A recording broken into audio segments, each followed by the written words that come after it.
देखो नया चैप्टर आज आपका केमिकल रिएक्शन ख़त्म हो गया। अब हम फिजिक्स कराएंगे लाइट। दो पार्ट में ये कन्वर्ट किया गया है लाइट चैप्टर को। एक रिफ्लेक्शन ऑफ लाइट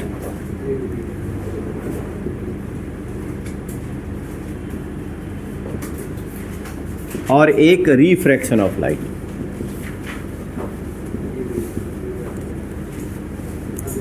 ये पहला चैप्टर है जहां आपके न्यूमेरिकल इंट्रोड्यूस होंगे। भर भर के न्यूमेरिकल है इसके अंदर, रे डायग्राम और न्यूमेरिकल दोनों ही चीज़ें इसके अंदर। तो बहुत इंटरेस्टिंग चैप्टर, मज़ा आएगा बल्कि चैप्टर के अंदर, क्योंकि रटने वाला कम है, समझने वाला ये चैप्टर ज़्यादा है। मैथमेटिकल चैप्टर है काफ़ी हद तक, समझ रहे हो। केमिस्ट्री हो गई, बायो हो गई, इसमें तो काफ़ी हद तक तुम रटोगे। केमिकल रिएक्शन रटनी पड़ती है सारा कुछ, बायो के अंदर सारा रटना पड़ता है। फिजिक्स के अंदर दो चैप्टर ऐसे हैं जहाँ पर रटने से काम आपका चलेगा ही नहीं, वहाँ पर पूरा पूरा आपको अंडरस्टैंड करना पड़ेगा। एक लाइट चैप्टर है और एक इलेक्ट्रिसिटी चैप्टर है। ये दोनों में भर भर के न्यूमेरिकल है आपके, ठीक है।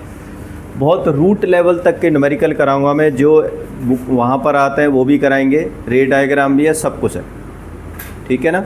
पहले रिफ्लेक्शन ऑफ लाइट करेंगे, आधा पार्ट है, आधा चैप्टर रिफ्लेक्शन ऑफ लाइट में और आधा चैप्टर आपका रिफ्रैक्शन ऑफ लाइट। तो सबसे पहले हम लाइट का थोड़ा सा इंट्रोडक्शन कर लेते हैं।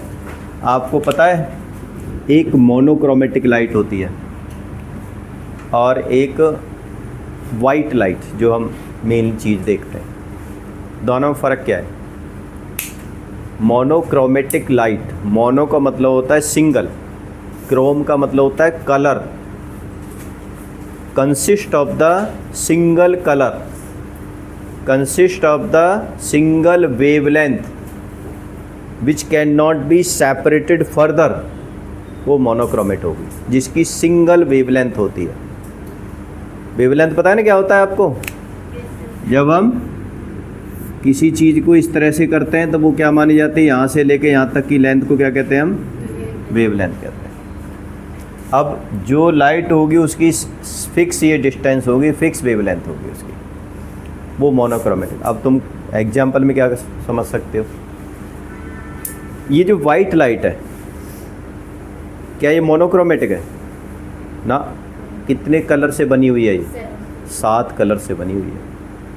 Each and every part of the 7 colour set with the monochromatic light. 7 part है ना विबग्योर के साथ। तो जो हर कलर है, वायलेट आपका मोनोक्रोमेटिक है, इंडिगो आपका मोनोक्रोमेटिक है, समझ रहे हो। जितने भी है अलग अलग सारी क्या मानी जाएगी? आपकी मोनोक्रोमेटिक लाइट मानी जाएगी। और जब कलर को कंबाइन करके जो लाइट है वो आपकी वाइट लाइट हो गई। सबसे ज़्यादा स्पीड ऑफ लाइट होती है अभी तक, कितनी होती है speed of light? 3 lakh kilometre पर सेकेंड। एक सेकंड में कितने किलोमीटर जाती है? 3 लाख किलोमीटर जाती है, समझ रहे हो। 3 लाख किलोमीटर पर सेकंड। सोचो अभी तक जितनी भी चीज़ें बनी हुई है ना, इससे ज़्यादा स्पीड किसी भी पार्टिकल की एग्जिस्ट नहीं करती। यहाँ तक कि इलेक्ट्रॉन, प्रोटॉन, फोटॉन, जितने भी चीज़ें हमारे पास, मोबाइल का साधन जितने भी आते हैं, इन सभी को इलेक्ट्रोमैग्नेटिक वेव्स कहते हैं। लाइट भी इलेक्ट्रोमैग्नेटिक वेव्स है, रेडियो वेव्स हो गई या तुम्हारे माइक्रोवेव्स हो गई, सब इन सब की स्पीड भी लाइट की स्पीड से कम ही होती है, ज़्यादा नहीं होती। लाइट किसकी बनी होती है पता है? कौन सा पार्टिकल होता है लाइट के अंदर? फोटोन। फोटो कहते हैं ना, फोटो खींच ली, बिना लाइट के तो फोटो नहीं खींचता ना। यानी फोटोन का इफेक्ट पड़ता है। जैसे प्रोटॉन एक पार्टिकल होता है, इलेक्ट्रॉन पार्टिकल होता है, न्यूट्रॉन पार्टिकल होता है, ऐसे ही एक कौन सा पार्टिकल होता है? फोटोन, जो किसका है? लाइट के अंदर होता है। और उस फोटोन की स्पीड भी बाकी पार्टिकल की स्पीड से ज़्यादा ही कम नहीं, 3 लाख किलोमीटर पर सेकेंड, ठीक है। एक और इसकी प्रॉपर्टी होती है रेक्टिलीनियर, बिल्कुल सीधा स्ट्रेट में जाएगी, कभी भी इस तरह से घूम घूम के नहीं जाती। आप कैसे कह सकते हो कि स्ट्रेट में जाती है? आप बीच में कोई पेन रख दो या कुछ भी रख दो, ऑब्स्टेकल रख दो, आपकी एग्जैक्ट शैडो बनेगी। इसका मतलब यहाँ रुक गई और आसपास से सीधी सीधी लाइट जा रही है, रे ऑफ लाइट जा रही है। इसलिए रे of light always travel rectilinear in a straight path. जो फोटोन चलते हैं स्ट्रेट पाथ में चलते हैं, ठीक है। अब लाइट का कौन कौन से, जो हम सन से लाइट जो मिलती है उसमें कौन कौन से पार्ट होते हैं, ये ध्यान रखना। हो सकता है ना भी आए सारी चीज़ें। ये भी बता दूं मैं कि लाइट के ड्यूअल नेचर होता है। ड्यूअल का मतलब दो नेचर होते हैं। कैसे? एक, क्योंकि ये फोटोन की बनी होती है लाइट, है ना, आपका itself consist of the photon, और फोटोन एक पार्टिकल है। पार्टिकल बोले तो ऐसा है जैसे बॉल है, ठीक है ना। तो दो नेचर क्या है इसका, एक तो इसका नेचर मानते हैं वेव नेचर। वेव नेचर का मतलब इस फॉर्म में ये चलेगी, ये इस तरीके से ये चलेगी, जैसे नदी बहती है ना उस तरीके से फ्लो करता है क्या, फोटोन। एक होता है पार्टिकल नेचर। पार्टिकल का मतलब है कि हम इसको आइसोलेट कर सकते हैं क्या पार्टिकल को। जैसे बॉल होती है ना, बॉल को मारो दीवार पर खींच के एक स्पॉट बनेगा ना, ऐसी अगर फोटोन को अगर हम किसी पे स्ट्राइक करेंगे तो वहाँ पर भी बॉल की तरह इंप्रेशन देता है। तो वो कौन सा नेचर का क्या माना जाता है, इसका पार्टिकल नेचर। तो इसलिए ड्यूअल नेचर कहते हैं। इसलिए आप जब 11th में पहुंचोगे तो और स्टडी करोगे कि ड्यूअल नेचर का एग्जैक्ट मतलब क्या होता है, ठीक है ना। ये सारा कुछ है, वहाँ पर फॉर्मूला है, सब कुछ है, क्यों निकाला गया था, किसने ये प्रूव किया था ड्यूअल नेचर है। लेकिन मैंने सिंपल छोटा सा आइडिया दे दिया कि लाइट का ड्यूअल नेचर होता है। ड्यूअल का मतलब दो नेचर होता है, wave nature as well as particle nature. इसको वेव नेचर कहते हैं और दूसरे वाले को पार्टिकल नेचर कहते हैं। ये तो बात हुई आपकी लाइट की। अब जो सन से लाइट हमारे पास आती है, इसमें 3 कंपोनेंट होते हैं। कौन कौन से? बहुत आपने पहले ही सुना हुआ है। एक अल्ट्रा वायलेट, इंफ्रा क्या बोलते हैं इसको, इंफ्रा रेड, और एक होता है विजिबल रेस। यूवी रेस आपने सुना, इंफ्रा रेड, और एक होती है कौन सी, विजिबल रेस। जिस चीज़ से हम देख पाते हैं, हमें ना तो इंफ्रारेड रेडिएशन से पता मतलब कोई लेना देना, ना अल्ट्रा वायलेट से लेना देना। हम सिर्फ यहाँ पे स्टडी किसकी करेंगे, हम विजिबल रेस। विजिबल रेस कौन सी होती हैं, जिनसे हम चीज़ों को क्या कर पाते हैं, देख पाते हैं। अभी फ़िलहाल जो हम रेज जो हम देख रहे हैं वो सिर्फ कौन सी वाली है, आपकी विजिबल रेज है। अल्ट्रा वायलेट नॉन विजिबल होती है, इंफ्रारेड आपकी भी क्या होती है, वो भी इनविजिबल होती है। ना इंफ्रारेड दे सकते हैं हम और ना ही हम अल्ट्रा वायलेट महसूस कर सकते हो। कैसे? आप धूप में जा रहे हो, शरीर गर्म हो गया, शर्ट गर्म हो गई या बाल गर्म हो गए, तो जो हीटिंग फैक्ट करने वाली रेडिएशंस होती है ना, हीटिंग फैक्ट, वो इंफ्रारेड रेडिएशन होती है। हीटिंग फैक्ट कौन सी रेडिएशन प्रोड्यूस करती हैं, इंफ्रारेड। ये इनविजिबल होती है। आप कैसे कह सकते हो इनविजिबल?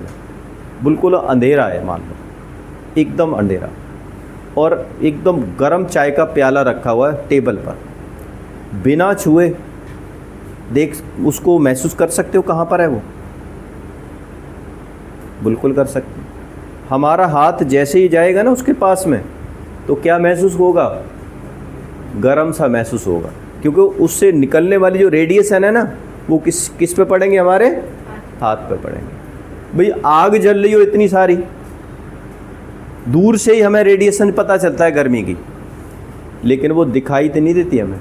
गर्म प्रेस हो दिखाई नहीं देगी, लेकिन उसकी रेडिएशन हम फेल्ट कर सकते हैं, महसूस कर सकते हैं। इसलिए कहते हैं वो इंफ्रारेड रेडिएशंस होती हैं, वो क्या होती है, इनविजिबल होती हैं, ठीक है ना। दूसरा अल्ट्रावायलेट।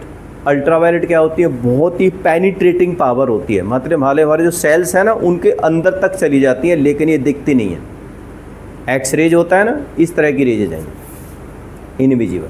हमारा वहाँ जाते हैं, जैसे धूप में जाते हैं तो कलर जो थोड़ा सा टैनिंग हो जाती है स्किन, क्यों हो जाती है, यूवी रेस के कारण होती है, क्योंकि यूवी रेस बहुत ज़्यादा थोड़ा सा हमारे जो सेल्स होते हैं उनके अंदर भी चली जाती है, तो उनसे हमें कोई लेना देना नहीं है। हमें मेन करना है कौन सी वाली, विजिबल रेज। विजिबल रेज जैसे आपको पता है 7 कलर के बनी होती है। इसको हम लिखते हैं विविगोर के हिसाब से।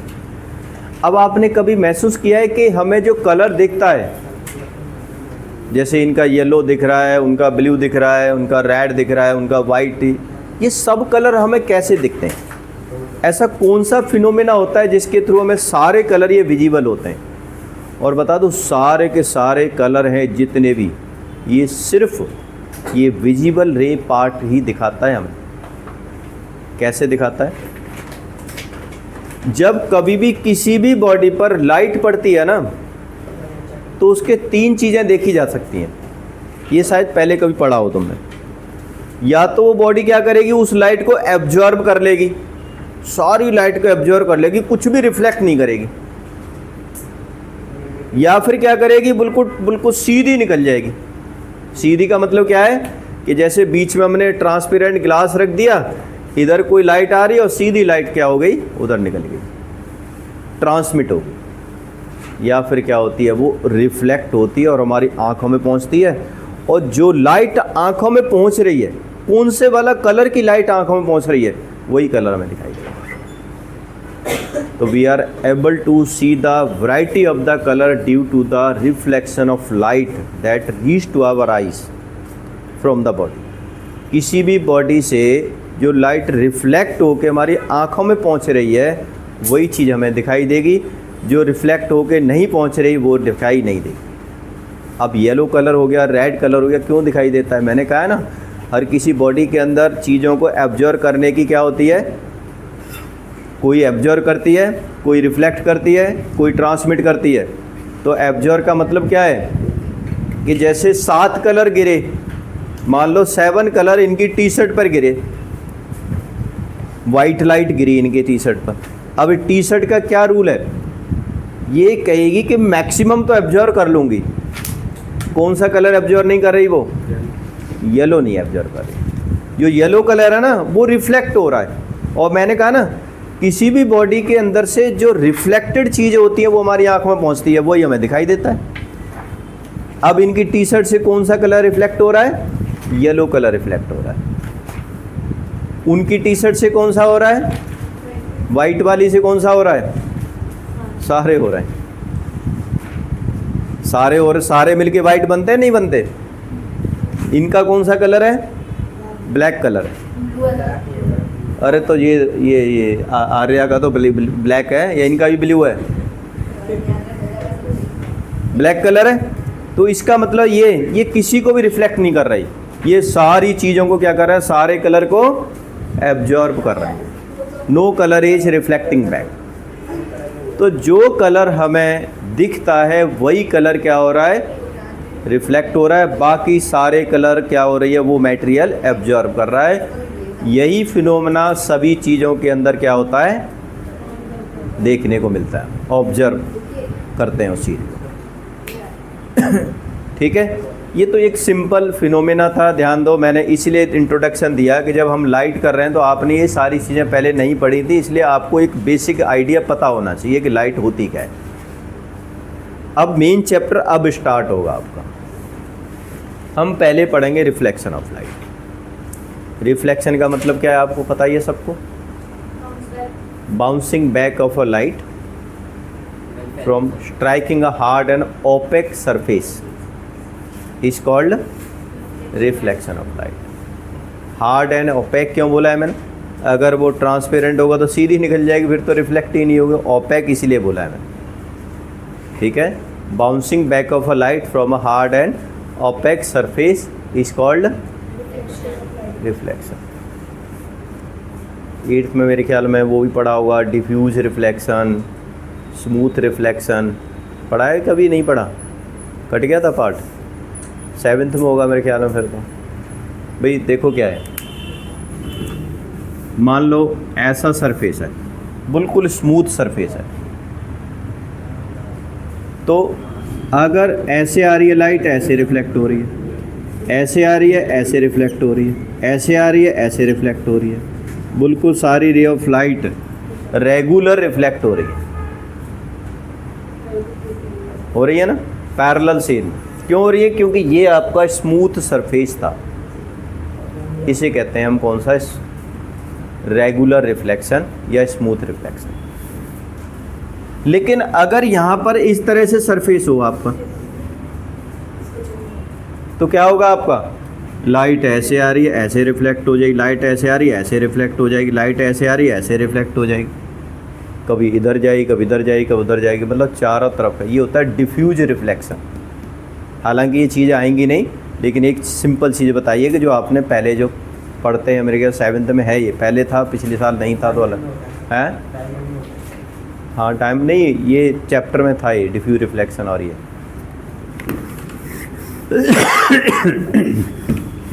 अब देखो मैं एक टर्म यहाँ पर इंट्रोड्यूस कर रहा हूँ, वो टर्म आपको सारे पता होना चाहिए, वैसे 8th में ही पढ़े होंगे तुमने। ये प्लेन मिरर है, पॉलिश कर दिया हमने सिल्वर मिरर के थ्रू, क्योंकि सिल्वर एक बेस्ट रिफ्लेक्टर होता है, किसी बिल्कुल लाइट को आर पार नहीं जाने देता, जितनी भी लाइट पड़ेगी ना सारी लाइट रिफ्लेक्ट हो जाएगी, इसलिए सिल्वर मिरर कहते हैं उसे। ठीक है, अब क्या होगा कि अगर हम लाइट कोई इस मिरर के ऊपर पड़ती है तो the light which fall on the surface of the mirror, क्या कहेंगे उसे, इंसिडेंस रे। ये शायद पहले पढ़े होंगे लेकिन फिर मैं रिकैपुलेट करा रहा हूँ, इंसिडेंस रे of light. The light which fall on the surface of the mirror is called incidence रे ऑफ लाइट। ठीक है, उसके बाद the light which is reflected back on the same medium, उसे हम क्या कहेंगे, रिफ्लेक्टेड रे। रिफ्लेक्टेड रे हो गई। ठीक है, अब उसके बाद क्या होगा कि तो ये रिफ्लेक्टेड रे, जिस पॉइंट पर ये रिफ्लेक्शन और इंसिडेंस हो रहा है उसे कहेंगे हम क्या, point of incidence, point of incidence. ठीक है, 3 चीज़। अब जिस पॉइंट पर इंसिडेंस हो रहा है उसके परपेंडिकुलर लाइन खींचो विद द प्लेन मिरर। ये जो परपेंडिकुलर लाइन मानी जाएगी इसे हम क्या कहेंगे, normal. Perpendicular at the point of incident with the plane surface of plane mirror is called normal. ठीक है, उसके बाद the angle between incidence ray and normal, angle between incidence ray and normal, ये जो इंसिडेंस रे वाली है normal ये वाला इज कॉल्ड, सारे टर्म पता चल गए आपको, angle of incidence, angle of reflection, incidence ray, reflector ray और ये नॉर्मल। ठीक है, अब they are the 2 laws of the reflection of light. 2 laws होते हैं रिफ्लेक्शन ऑफ लाइट। कौन कौन से हैं देखो,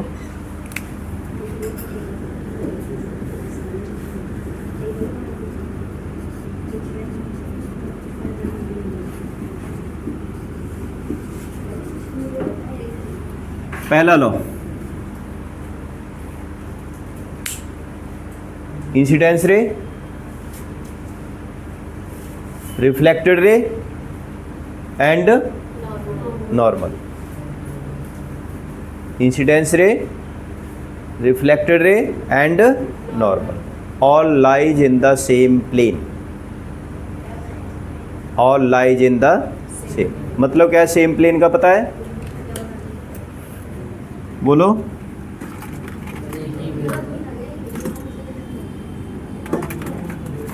ऐसे मान के चलो कि मान लो इसको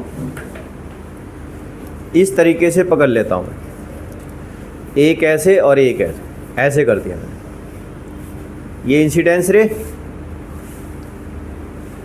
ये रिफ्लेक्ट रे, ये नॉर्मल। तो आप ऐसे देखो, ऐसे ये तीनों एक ही लाइन में दिखाई देंगे आपको। ये ऐसे नहीं होगा कि ये ऐसे हो जाए, ठीक है ना, या ये ऐसे हो जाए, तीनों क्या होंगे, एक ही लाइन में होंगे। इसलिए हम कहते हैं ये तीनों क्या होते हैं, सेम प्लेन में होते हैं। ठीक है ना, तो पहला लॉ था इसका, फर्स्ट लॉ था इंसिडेंस रे, reflected ray and normal all lies in the same plane. ठीक है. दूसरा, angle of incidence is equal to angle of reflection. पढ़ा होगा मुझे लग रहा है ये भी शायद. Angle I is equal angle R. जितना एंगल आई होगा उतना ही एंगल आर होगा.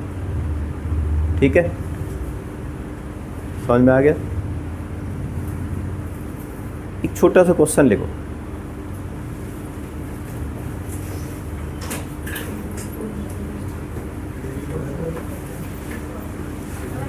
A ray of light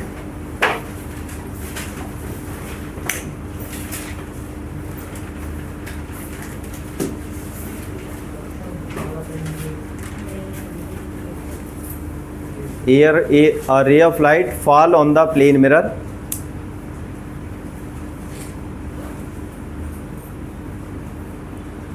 at angle of 30 degree. A ray of light fall on the plane mirror at an angle of 30 degree with the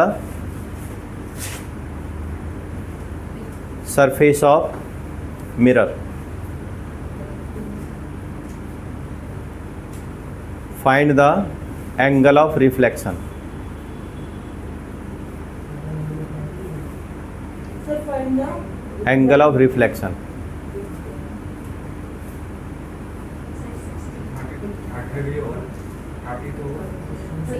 30 होगा. Sir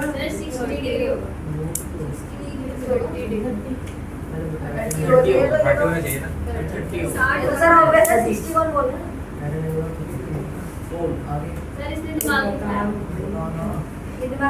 30 कुछ ने किसने बोला अभी, कुछ किसने बोला 30?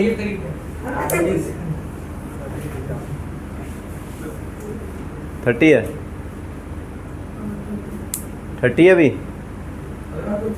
सोच रहा सर सब बोल रहे हैं मैं भी बोलती हूँ. सर कैसे बॉल करिए परपेंडिकुलरली कैसे? सर जब नॉर्मल परपेंडिकुलर है तो ये 90 नॉर्मल तो हमने बोला ही नहीं. विद एंगल लिखा हुआ है. With angle of 30 degree the surface of plane mirror. आप समझो क्या बोला है. ये इंसिडेंस रे है 30 डिग्री का with the surface of plane mirror. Plane mirror ये है ना, इसके सरफेस से 30 डिग्री बनाती है एंगल. और ये आपका नॉर्मल हो गया.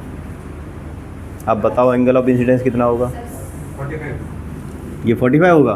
सर 60 है सर एंगल ऑफ सर वही तो बात हो गई, वो पूरा 90 है तो उसमें से ये 30 है. ठीक है, इसलिए आपको देखना है क्वेश्चन के अंदर कि जो एंगल बोल रखा है वो किसके साथ है. With an angle of incidence लिखा होता ना तो सीखता. मैंने वो पॉइंट बोला ही नहीं है.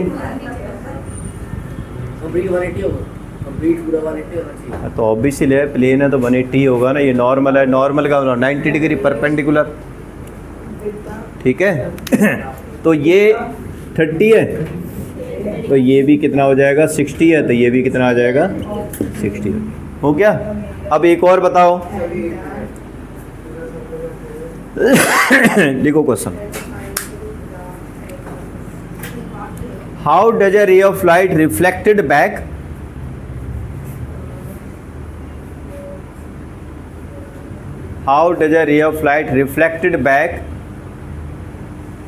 when it fall on normal, when it incidence on normal. ऐसे लिख लो यहाँ पे. How does a ray of light reflected back when it incidence on normal?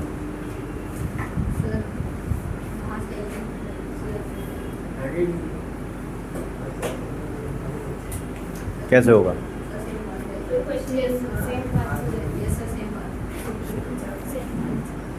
Same path पर जाएगी. कैसे जाएगी. सर बिकॉज़ इंसिडेंस रे हैं. because incidence ray reflected ray normal ray lies on the same plane. ना.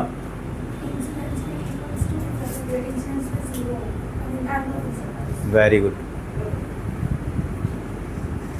अगर कोई रे ऑफ लाइट नॉर्मल पर फॉल हो कर रही है ऊपर, तो एंगल ऑफ इंसिडेंस क्या हो गया? जीरो हो गया, क्योंकि एंगल ऑफ इंसिडेंस क्या होता है? Angle between incidence ray and normal. अब इंसिडेंस ही नॉर्मल के ऊपर हो गई तो ओवरलैप हो गए दोनों, तो उस केस में एंगल ऑफ इंसिडेंस क्या हो गया? क्योंकि आई इज इक्वल क्या होता है, तो एंगल आर भी क्या हो गया? इसका मतलब रिफ्लेक्शन भी क्या होगा? Same path. ठीक है, तो इसकी डेरिवेशन दे करके if ray of light fall on the normal then angle I is equal क्या होगा? जीरो, और also angle I is equal angle R होता है। ठीक है, देयरफॉर एंगल आर भी क्या हो गया उसका? जीरो। सो द रे of light reflected back on the same path. तो ये बात समझ लो अब कि अगर कोई रे ऑफ लाइट नॉर्मल पर फॉल करेगी तो वो उसी पाथ पर क्या हो जाएगी? रिफ्लेक्टेड बैक हो जाएगी। समझ में आ गया ये पूरा? ठीक है, अब हम बनाएंगे कि अगर कोई प्लेन मिरर है, उस प्लेन मिरर के अंदर इमेज का फॉर्मेशन कैसे होगा और उस इमेज का नेचर, साइज, पोजीशन जो भी है वो कैसे निकालेंगे। हमें यहाँ पर 3 मिरर करने हैं, plane mirror, concave mirror, convex mirror. लेकिन प्लेन मिरर का बहुत ज़्यादा नहीं है, वो बस सिर्फ सिंपल थोड़ा सा इमेज का ही बस नेचर वेचर पता होना चाहिए, बाकी इतना रे डायग्राम कुछ नया नहीं है, वो कभी आता भी नहीं है, लेकिन फिर भी मैं बता रहा हूँ आपको।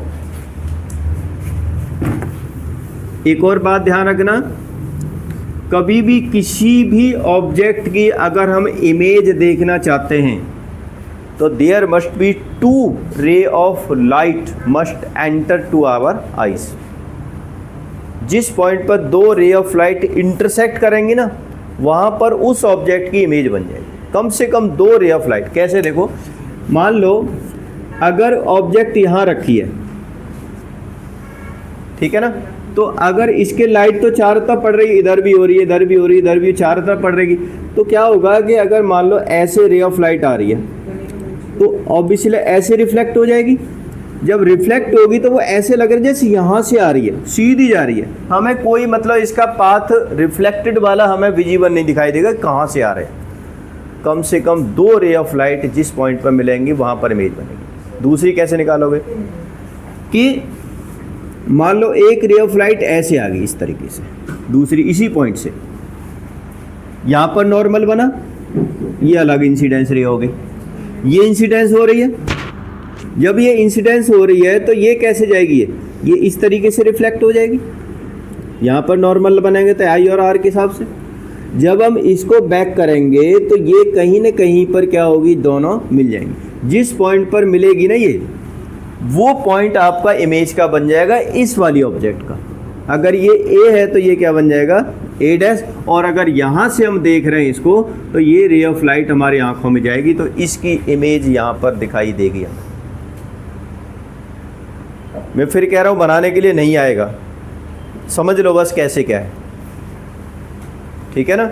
अगर ऑब्जेक्ट यहाँ पर है तो इमेज कहाँ बनेगी? इसकी यहाँ बनेगी। तभी तो देखते हो ना, अगर बाई चांस आपका ये मिरर होगा, ठीक है ना, तो इधर की ऑब्जेक्ट उनको जैसे वो बैठे हुए हैं तो वो ऐसे अंदर दिखाई देंगे, इधर नहीं दिखाई देंगे, अंदर उधर साइड में देखिए, ये देखेंगे तो वो अंदर उधर साइड में दिखाई देंगे, और इनकी इमेज इनको इधर दिखाई देगी अंदर साइड।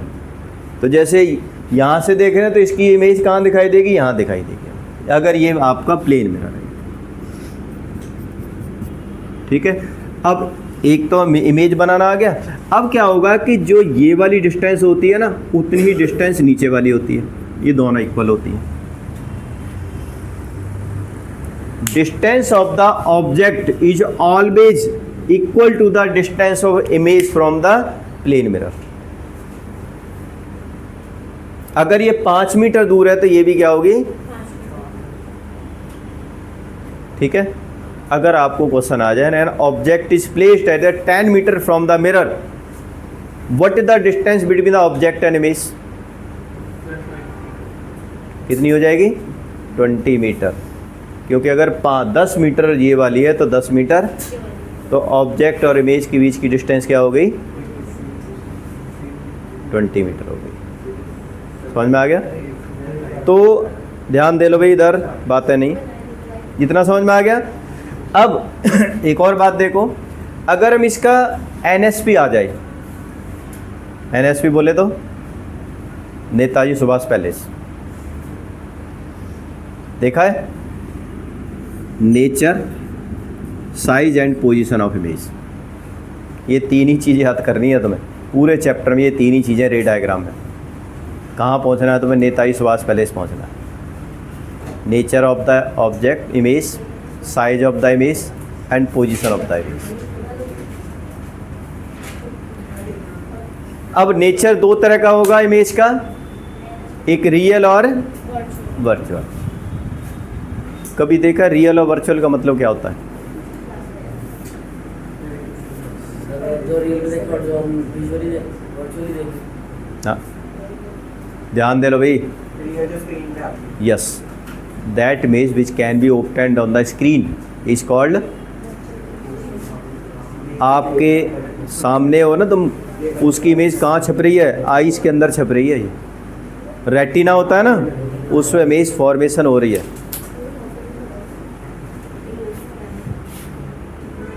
हाँ, real and virtual. Virtual that image which can not be obtained on the screen.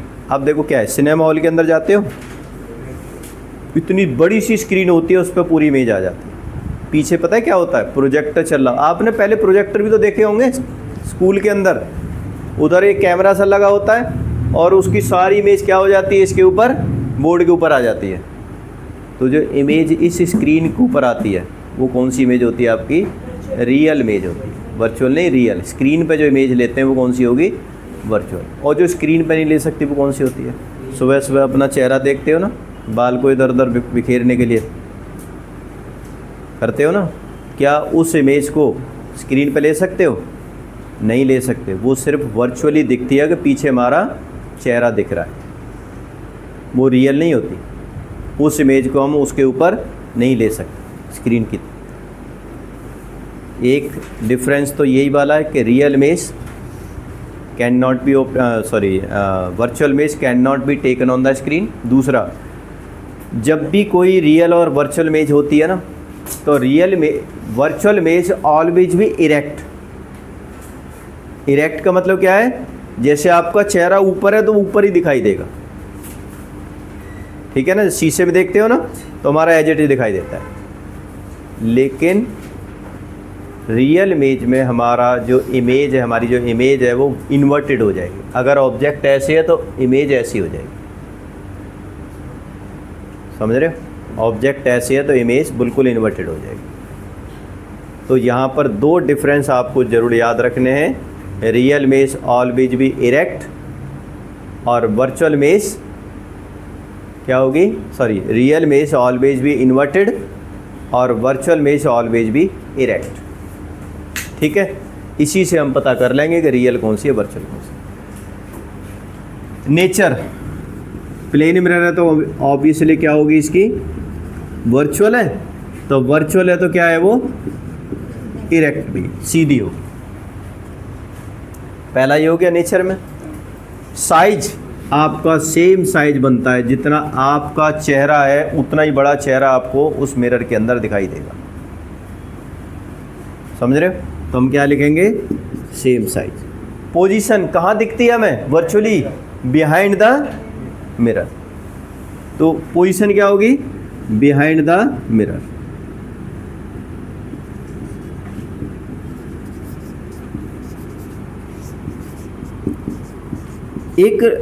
एक और होता है नेचुरली इन्वर्टेड।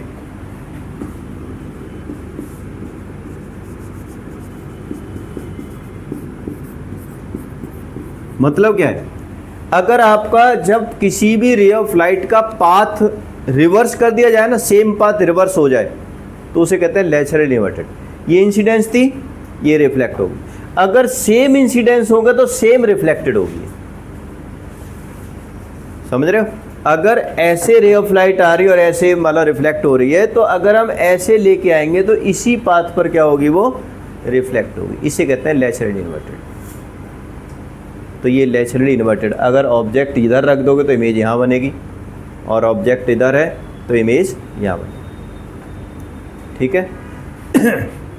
तो ये आपको याद रखने हैं कौन सी वाले के, ये प्लेन मिरर के लिए, nature, size, position, laws of reflection जो सभी के अंदर फॉलो करेंगे। जहाँ भी रिफ्लेक्शन ऑफ लाइट होगा, चाहे वो प्लेन मिरर हो, चाहे कॉनकेव मिरर हो, चाहे वो कॉन्वेक्स मिरर हो, बताएंगे कैसे फॉलो करता है।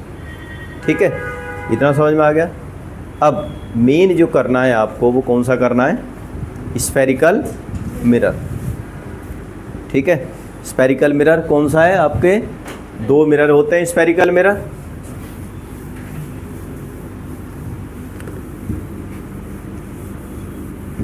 ये कुछ टर्म है, ध्यान रखना स्फेरिकल मिरर के, ये आपको याद होने चाहिए, हर हालत में याद होने चाहिए, ध्यान रखना। पहली बात, स्फेरिकल मिरर को आपको डिफाइन कैसे करोगे। मान लो ये ग्लास स्फीयर है, hollow glass sphere. Hollow glass sphere का मतलब ये पूरा अंदर से खाली है और बाहर से सॉलिड है। ठीक है, अगर इसमें से हम इतना पार्ट कट कर लेते हैं तो ये कैसा बनेगा, इस तरह का स्पेस बन जाएगा। ठीक है, सेंटर इसका ये वाला, इसका भी सेंटर कहाँ आएगा, बाहर ही आएगा, क्योंकि इसी का पार्ट है। ठीक है, तो ये आपका स्फेरिकल मिरर है, लेकिन अभी मिरर नहीं हुआ, अभी तो ट्रांसपेरेंट है। तो हमें क्या करना पड़ेगा भाई, किधर से भी पॉलिश कर सकते हैं, अंदर से भी और बाहर से भी। तो उसके हिसाब से दो सरफेस रिफ्लेक्टिंग सरफेस बन जाएंगे इसके, अंदर वाला भी रिफ्लेक्टिंग सरफेस हो जाएगा और बाहर वाला भी हो जाएगा। तो इसीलिए स्फेरिकल मिरर को दो पार्ट में डिवाइड किया गया। समझ रहे हो, एक कॉनकेव मिरर और एक कॉन्वेक्स मिरर। ठीक है, कॉनकेव, केव का मतलब क्या होता है, तो इसमें गुफा इधर की दिखाई दे रही है, इधर दिखाई दे रही है, इधर दिखाई दे रही है ना, तो अदर गुफा में ही जाना है तुम्हें, बाहर से बंद कर दो इसे। समझ रहे हो, तो ये कौन सा मिरर हो गया, कॉनकेव। याद न रहे तो आपको ऐसे याद रखना है, केव के हिसाब से याद रखना है। अभी बाहर से पीछे की साइड से क्या करना है, आपको बंद करनी है इसका मतलब। हाँ भी, ये तुम्हारे लिए दो तीन जो पीछे बैठे हो ना, उनके लिए टेक्निक है ये, कि अगर हाँ कॉनकेव और कॉन्वेक्स अगर पहचान ना हो। केव का मतलब क्या होता है, उनको यही नहीं पता। फर्स्ट क्लास से